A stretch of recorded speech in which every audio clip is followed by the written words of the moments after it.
know what that never-ending campaign is like? Donald Trump's first campaign manager, Corey Lewandowski, and Hillary Clinton's campaign manager, Robby Mook. So before we get to our discussion, I want to start with a couple very specific questions to you, Corey, on this issue of Russian contacts between the Trump campaign and Russia.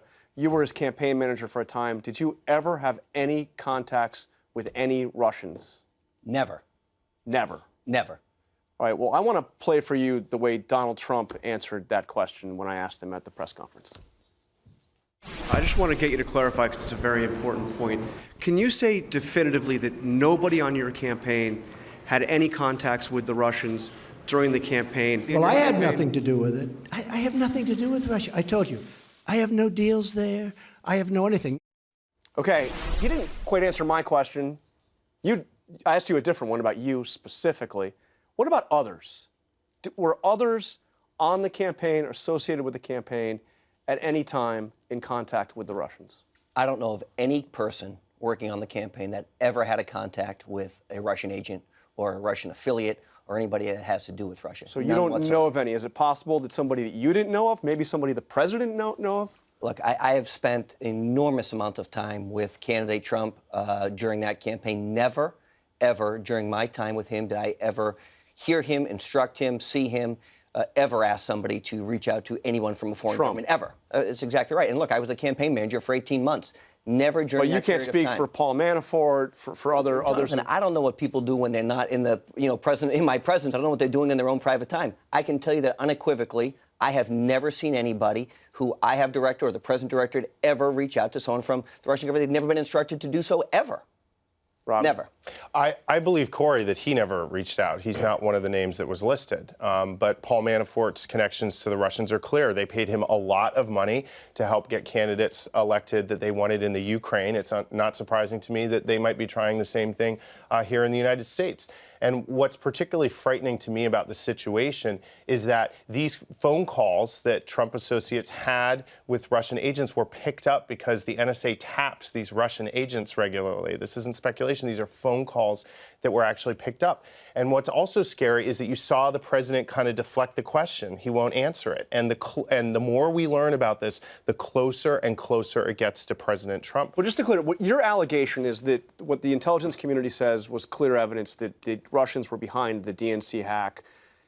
You believe that the Trump campaign was coordinating with the Russians on this? That's what we don't know. And there's no evidence of that yet that we've seen. There's none yet, but President Trump won't deny it, and we just don't know the facts. We haven't seen the transcripts of these phone calls. We need to get all the information out there. We need a 9/11-style bipartisan independent commission to sort through this, because this can never happen again. Jonathan, there is no evidence whatsoever by any intelligence agency that the Russian government had anything to do with the outcome of the election. The outcome of the election was very clear. Let me read to you what President Obama said on October 21st, 2016. He said that the U.S. election system is too big to hack. And a senior administration official echoing the comments of Obama said, quote, "It is so large, diffuse, and antiquated that altering the November 8th election would be practically impossible." That's about the voting machines, but you don't doubt that the emails, the hacking of the emails, that was done by the Russians. I have no idea who it's done from. Well, the intelligence community said... I don't have any information other than what's publicly available. Do you doubt their finding? I have no idea what their information is. What I know is that the campaign had nothing to do with it. What I know is that the information that was hacked from WikiLeaks was proven to be 100% accurate, and all the Podesta emails which have come forward have never, Does the president ever been... believe it? Because the president said he believed it in that transition press conference, but he seems to be talking a lot about fake news. Does he? Look, what I know what the president has said was that the emails from John Podesta have been authenticated or have never been refused to be authentic. That's the truth. But this is the problem, Jonathan, is blame the victim. It's to say, okay, well, in fact, the Russians did steal John Podesta's emails. They put them out for the purpose of hurting Hillary Clinton. That's absolutely correct. And my point is, and I think the point of the national intelligence community and everybody else is, that's wrong. We cannot have foreign governments interceding in our elections. Let's get to the larger issue of Russia relations. I want to play something else the president said at the press conference. Does anybody really think that Hillary Clinton would be tougher on Russia than Donald Trump? Does anybody in this room really believe that? Okay? You weren't in the room, but I imagine you think that. I absolutely think that. You know, the reason Vladimir Putin did this is because Hillary Clinton spoke out against him. She spoke out against, frankly, the same kind of behavior that we're starting to hear Donald Trump hint at. And when Donald Trump has been asked about Vladimir Putin, he's praised him. He's called him a strong leader, gave him an A rating. When he was asked on the O'Reilly show about Putin's tactics of killing journalists, of intimidating journalists, of locking up and killing his opponents, he said that, you know, he compared that to America. He said, we're not that innocent either.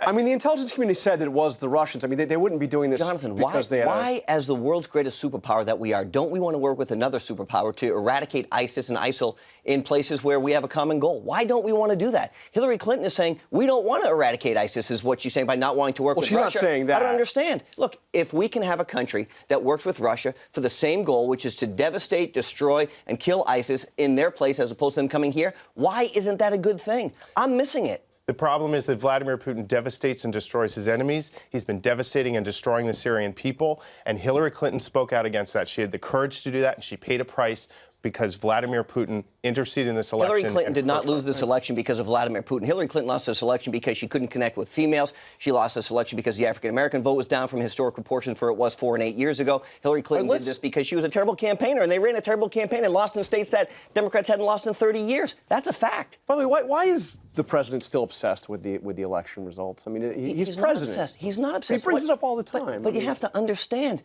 the mainstream media and many people here and the people who usually host this show laughed that he would ever run or be successcandidate. And you know what he's done? He's proved all the pundits wrong. So I interviewed him very early on. Vindication. I interviewed him very early on. I was there. And I was there that took day. him seriously as a candidate, and certainly now as the president. But let's get to the first 100-day. I mean, the first month. It may feel like it's only been a month. The first month in office. The president says this is a fine-tuned machine. First to you, Corey. Do you think that's right? I mean, do you think Reince Priebus is doing a great job?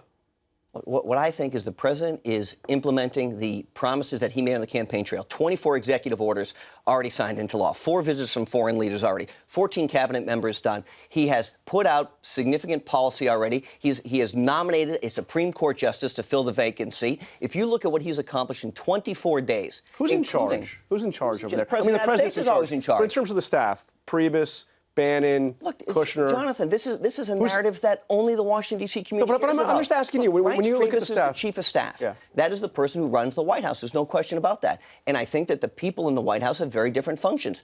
Reince's job is to make sure that the White House is running effectively and efficiently and that the president's legislative agenda is moving forward. That's exactly what's happening. When you look at these executive orders the president's putting out, Reince is intimately involved in making sure they're done properly. Robbie. I have deep concerns on 2 levels. You know, actually, to Corey's point, there's a lot of stuff that people in D.C. care about. But what really matters and what Donald Trump promised was that he was going to mobilize this country to create jobs. And what have we seen in the these first 30 days? He put Goldman Sachs in charge of the Treasury Department, in charge of our economy. All he did on the campaign trail was attack Goldman Sachs. He spent the taxpayers' money shuttling his kids around the world to pitch their businesses. Already a member of his staff has been criticized for ethics briefs for marketing his products. He's having foreign leaders spend their money and our government spend their money on his properties. This is not the president of the United States helping create jobs for average Americans. But he did withdraw from TPP. He has brought in these CEOs and labor leaders. Sure, he's brought a lot of CEOs in, but he's divided the country. We don't see the Congress mobilized around passing any jobs bill. The first thing he's talking about is tax reform. What is he going to do? Jonathan, corporate tax rates, tax rates for millionaires. He's put a federal hiring freeze in, and for the first time since October 2009, the right track, wrong track in the country is actually a positive that people actually think we're going in the right direction. Since 2009, it is not believed to be that way. You saw it on the video. The American people have faith in Donald Trump. He's moving the country in the right direction. Those were his core supporters. But I want to ask you about something that was said on this program just a week ago. Listen to this. I've actually, having worked before on a campaign in New Hampshire, I can tell you that this issue of busing voters into New Hampshire is widely known by anyone who's worked in New Hampshire politics. It's very real. It's very serious. All right, we're lucky. We have 2 guys who are from New Hampshire, who've worked in New Hampshire politics. Have you ever heard of voters being voting to vote fraudulently? Absolutely not. Of course, look, Jonathan, of course you have. Let me tell you a couple things. Really? We saw yesterday a story from the Associated Press that we have voter fraud in Texas. That's number 1. No question about that. 800 people. Number 2 in New Hampshire, the way the law is written is very clear. It is a state of mind, which means if you choose on that particular day, on election day, you can vote that in either party. I always thought look, New Hampshire had a pretty clean. Look, Joe Biden's daughter, 8 years ago, said she became a New Hampshire resident. She worked on the campaign for about 3 minutes, walked up there. She was living in a state senator's house and decided to vote. Former GOP That chairs, is wrong. Former GOP chair said this wasn't true. Secretary of State said this wasn't true. And again, I thought we were supposed to be talking about jobs. We're talking about an invented scandal that doesn't exist. The law is clear. Anybody can come doesn't across the state of New Hampshire and vote on election day. That is voter fraud. There are Okay, more all right. ballots in Corey place there than Lewandowski, there Robby should Mook, be. much more to talk about. We'll get you guys back on. Let's talk about jobs. Thank you very much, no doubt.